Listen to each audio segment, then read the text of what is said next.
Kim.com will be extradited to the U.S. Online publishers face a dilemma to either allow AI scraping or lose search visibility. And Activision is finally addressing those massive Call of Duty download sizes. It's Friday, August 16th, and this is Engadget News.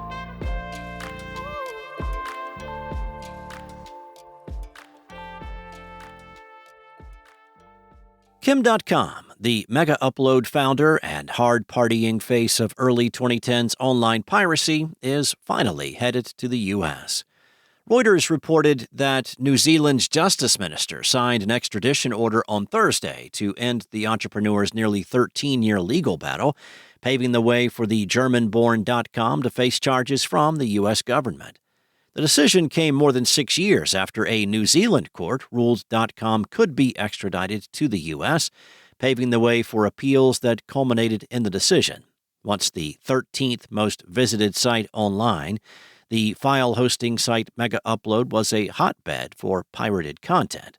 In early 2012, American authorities charged Dotcom and 6 others with racketeering, copyright infringement, money laundering, and copyright distribution.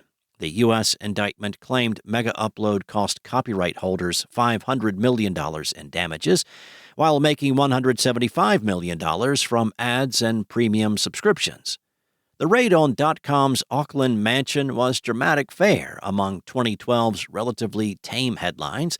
The New York Times reported at the time that when he saw the police, Dotcom barricaded himself inside, activating several electronic locks, and waited in a safe room. When officers cut their way inside, they saw Dotcom standing near a firearm that they said looked like a sawed-off shotgun. Dotcom had several brushes with the law before that, claiming to have spent 3 months in a Munich jail in 1994 for breaking into Pentagon computers and observing real-time satellite photos of Saddam Hussein's palaces. In 2001, he was accused in the largest insider trading case in German history. He reportedly fled Germany to escape those charges, was captured in Thailand, extradited, and convicted in 2002. At some point after that, he moved to New Zealand. Justice Minister Paul Goldsmith signed the extradition order on Thursday and followed standard practice in giving Dotcom a short period of time to consider and take advice on his decision. Dotcom, never one to mince words, posted a message on social media that the obedient U.S. colony in the South Pacific just decided to extradite me for what users uploaded to Mega Upload.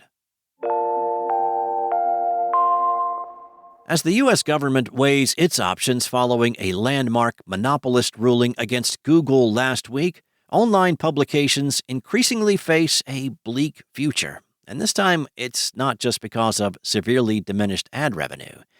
Bloomberg reports that their choice now boils down to allowing Google to use their published content to produce inline AI-generated search answers or losing visibility in the company's search engine. The crux of the problem lies in the Googlebot, the crawler that scours and indexes the live web to produce the results you see when you enter search terms. If publishers block Google from using their content for the AI-produced answers you now see littered at the top of many search results, they also lose the privilege of including their web pages in the standard web results. The Catch-22 has led publications, rival search engines, and AI startups to pin their hopes on the Justice Department. On Tuesday, the New York Times reported that the DOJ is considering asking a federal judge to break up parts of the company, spinning off sections like Chrome or Android. Other options it's reportedly weighing include forcing Google to share search data with competitors, or relinquishing its default search engine deals like the $18 billion one it inked with Apple. If you let Google scrape your content for AI overview answers, readers may consider that the end of the matter without bothering to visit your site, meaning zero revenue from those potential readers. But if you block the Googlebot, you lose search visibility, which likely means significantly less short-term income and a colossal loss of long-term competitive standing. Activision is finally taking some steps to stop Call of Duty games from hogging up hard drive space. The games are notoriously giant, but the company is going to lessen the load a bit ahead of the October 25th release of Black Ops 6. How will this work? One big change is that Warzone is being decoupled from the rest of the games with regard to the default download for annual titles. This change happens on August 21st, accompanying the launch of Season 5 Reloaded, and should actually help a lot. Warzone is huge, around 130 gigabytes, and this can be frustrating for those who don't even participate in the Battle Royale-style mode. As a matter of fact, when folks purchase an annual title in the near future, they'll only download files for that particular game. Hard drives everywhere suddenly have a bit of spring in their step. Of course, the masochistic among us will still be able to opt in and add Warzone game files with any purchase. That's not the only action Activision is taking, though it's likely the most important one. The company is also expanding its usage of texture streaming, starting with the forthcoming Warzone update. This means that users won't have to download everything directly to their hard drives, as the devs will cycle content that is less frequently used by players to a streaming cache. The devs do warn, however, that this could result in some of its content appearing at a lower quality until the streaming cache has fully loaded. To that end, there are multiple settings for this feature. Finally, forthcoming PS5 downloads will be split into multiple parts, many of which can be scooped up ahead of time.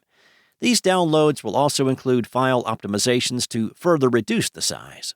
Call of Duty Black Ops 6 hits consoles and PCs on October 26th. It's also going to be available on Game Pass from release day. Thanks for listening.